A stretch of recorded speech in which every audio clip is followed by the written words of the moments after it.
Hello po mga kababayan, si Dante Maravilla. Sunod-sunod na po ang pasok ng mga balita ngayon sa pagtama po ng lindol sa Mindanao. Ang sabi dito sa balita, di bababa sa 8 ang patay sa magnitude 7.8 na lindol sa Mindanao.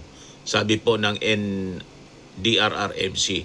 So patuloy pa daw ang pag-verify ng mga napaulat na nasawi sa pagtama ng 7.8 na lindol sa Maasin, Sarangani na naramdaman po pati sa Davao, General Santos, South Cotabato at mga karatig na probinsya, pati sa General Santos City. At base mga kababayan sa pinakahuling balita, pati yung Davao Convention Center along Torres Street sa Davao City nasunog dahil po sa pagtama ng lindol. Yan nasunog po. Yan yung convention center. After na tumama yung lindol, nasunog siya kasi nag-spark yung mga wiring siguro. Ito na siya, naabo na mga kababayan, yung Davao City convention center. Yan na po. Sunog na sunog mga kababayan. Davao City Convention Center after na tumama yung lindol. Ito mismo yung report ng Mindanao Times, mga kababayan. Alright, now we have another problem diri sa Davao City. Ang Davao Convention Center nasunog na. I mean, because of I think this is because of the earthquake, ang ilang wiring. So that's Davao Convention Center. So nasunog because yung mga wiring siguro nagka-problema dahil sa pag-uga. Yan po, yan. Burning. Grabe. Sunog na sunog. And report ng Mindanao Times, mga kababayan. For safety of everyone, puabot na ang kwan. Grabe. Ang fire truck diri. It's so devastating. No, boss. These things are going on to so kaayo ang kwan. Masyadong napakalakas ng maubos siya I'll give you updates later. Abot na ang kwan. I think abot na ang fire truck. It's coming in. So yun, mga kababayan, yung nangyari. Kinakao na sa baga. So Ito yung update mula sa NDRRMC sa pagtama ng lindol sa Sarangani. Lindol kaninang pasado alas 7:30 ng umaga. Sandali lang. Ito, pakinggan natin. Mga kababayan, narito po ang initial na impormasyon at aksyon tungkol sa naganap na lindol kaninang pasado alas 7:30 ng umaga. Ayon sa DOST Phivolcs, 7.8 magnitude ang nangyari at ang epicenter ay sa Maasin, Sarangani. Ang mga naapektuhan na region ay ang Region 9, 11, 12 at Bar. Pero naramdaman din po sa iba pang mga regions ng Mindanao at dito rin sa Visaya. Ayon sa mga initial na report na pinsala sa Region 9, 11, 12 Bar, merong mga nag-collapse na mga buildings at saka mga tulay. Kinukuha po natin ang mga detalye ng mga reports na ito at maipaalam sa lahat at malaman natin kung anong mga responde na kailangan natin gawin. At sa direktiba ni Pangulong Bongbong Marcos at ni Secretary Teodoro, papunta po ngayon ang inyong National Disaster Risk Reduction Management Council kasama ang OCD, DND, DSWD, DOH, DPWH at DepEd para malaman at tignan ang pinsala at para sa ating immediate response operation. Sa ngayon po, naka-full red alert po ang buong National Disaster Risk Reduction Management Council kasama ang mga regional offices at ganoon din po ang mga operation center ng ating mga local DRRM offices. At na-establish po natin ngayon ang National Interagency Coordinating Cell para po sa mga responses na gagawin natin doon sa naapektuhan na lugar. At tuloy-tuloy po ang coordination natin sa ating mga local DRRMOs.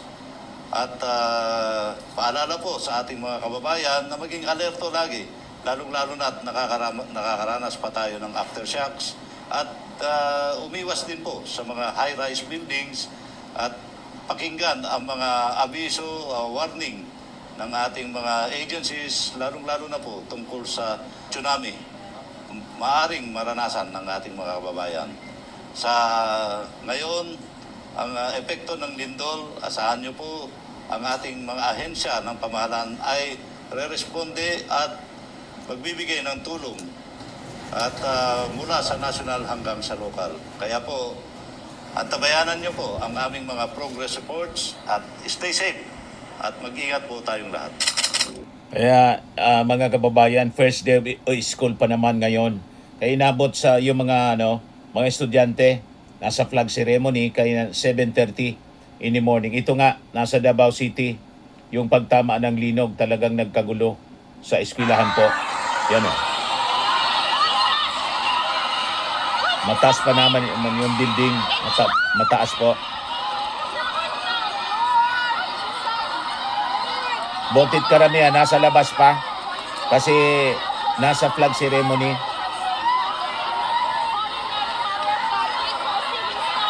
Grabe. In Jesus' name! In Jesus' name! In Jesus' name! In Jesus' name! Nananalangin sila lahat. Jesus' name! Oh my God! Grabe. Naintakutan talaga po yung mga tao. In Jesus' name! In Jesus! Ito yung report ng T-Box, mga kababayan. Magnitude 7.8, kaninang 7:37 a.m. Ito ay ang nakapagdulot ng lakas ng paggalaw. Intensity 7 po sa City of General Santos. In-expect po natin na magkaroon po ng damages, lalong-lalo na po dun sa mga mahihinang mga struktura base po sa lakas ng lindol. Ang lindol po ay dulot ng paggalaw ng Cotabato Trench. Cotabato Trench. Structure actually. Umuulan po kaya maugong. Sa 1976 Morogo earthquake na nag-cause naman ng malawakang tsunami din at maraming casualties during that time guys sa tsunami. Aktibo yung Cotabato Trench. Marami tayong nare-record dito ng mga earthquakes maliliit. Okay. In fact, last January, nagkaroon ng mga hanggang May nagkaroon ng tinatawag natin seismic swarms. Naramdaman ito sa mga kababayan natin naman sa Sultan Kudarat. So aktibo itong Cotabato Trench. Nagdudulot ito ng mga maraming malilit na lindol. And then yun nga, may mga pagkakataon din na nakag-cause nito ng malalakas na lindol na nagdudulot ng pagkasira at ganoon din ng tsunami. Noong 2002, nagkaroon dito ng magnitude 6.8. So nag-generate ito ng tsunami. Mas malakas ngayon, Intensity 7.8. Ito yung lakas ng ground vibration na naramdaman sa General Santos. Ang intensity ito ay sukat ng lakas ng lindol batay sa Kinambayan po. Ito naman yung senaryo na magtama sa Davao del Sur, mga kababayan. Yan o. Ang daming mga mag-aaral. Nagkagulo talaga. Yan. Grabe.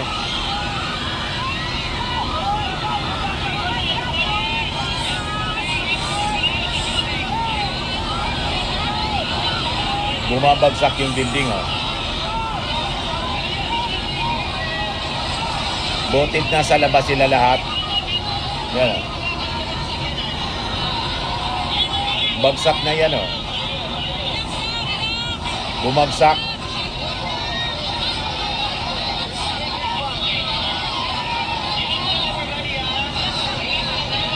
Davao del Sur.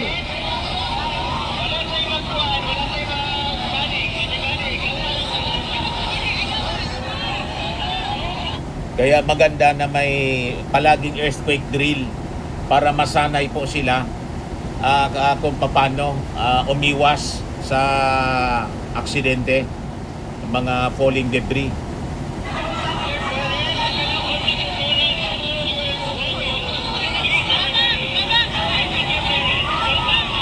Grabe. Ito naman isang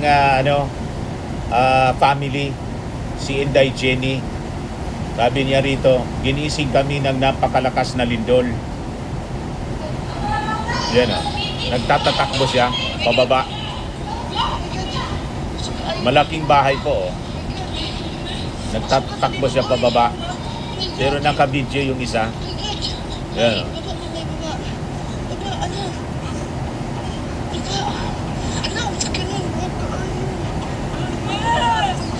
Grabe. Takot na sila, oh.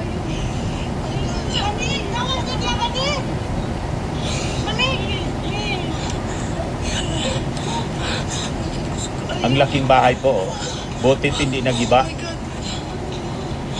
Si Wendy, ako si Wendy. Grabe, pakaintakutan talaga, oh. Grabe yung galaw, oh. Gumagayan, dumuduyan po, oh. Yung mga hanging plants, dumuduyan siya. Grabe, oh. Gumaganon-ganon, oh.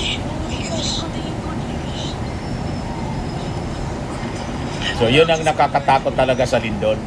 Kami dito, the other night, ganon din. Kaya lang medyo, ano, medyo mahina, 5.4 lang. Santo Domingo Albay, nagkabitak-bitak lang yung mga, ano, kalsada, pero hindi masyado. Pero ito talaga napakalakas po. 7.8, matindi. Kaya malamang yung 8, madagdagan pa yon ng mga casualties. Kaya nakakalungkot mga kababayan.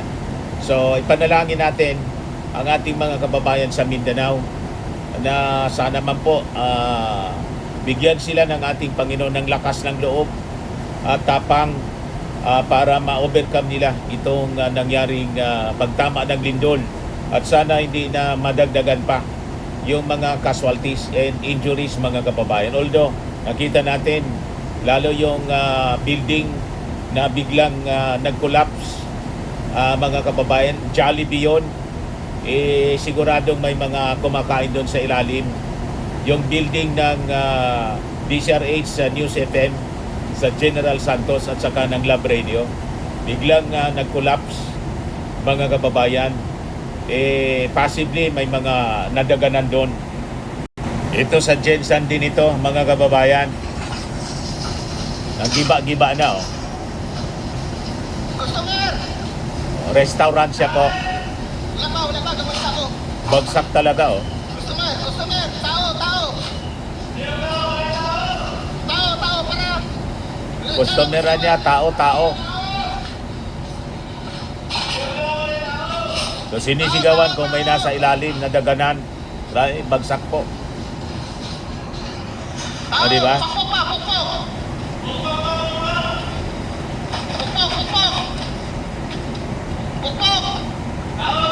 Tama na, ako listo yan. Tao niya. Pukpok, kung tayo tao! Pukpok! Sumisigaw, may tao niya. Sa ilalim, nadaganan. Kung may tao pa! Yan, oh.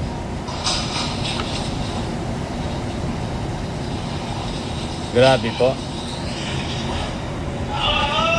Tao. Restaurant siya po, mga kababayan kasi. Nagiba.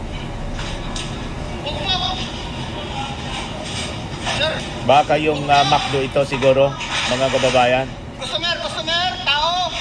Kung nakadiya, pukpok lang! Lisensya na mo! So yan mga kababayan, yung mga progress report. I-update ko po kayo as the news. Yung mga news developments mga kababayan ay pumasok. Okay po. O yan lang yung ating kasi masyadong maulan dito sa amin. Malakas yung tunog ng bagsak ng ulan. Ako po si Dante Maravillas. Bye-bye. God bless.